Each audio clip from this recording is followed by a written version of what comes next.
Then we want to fold the bottom up to the middle scored line. Turn it around, level to the sheet of paper, so it creates.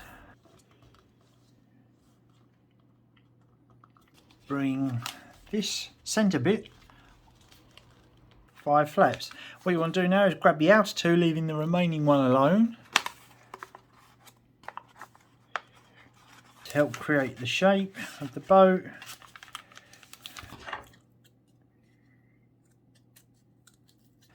So what we're going to do is we're going to use a sharp craft knife like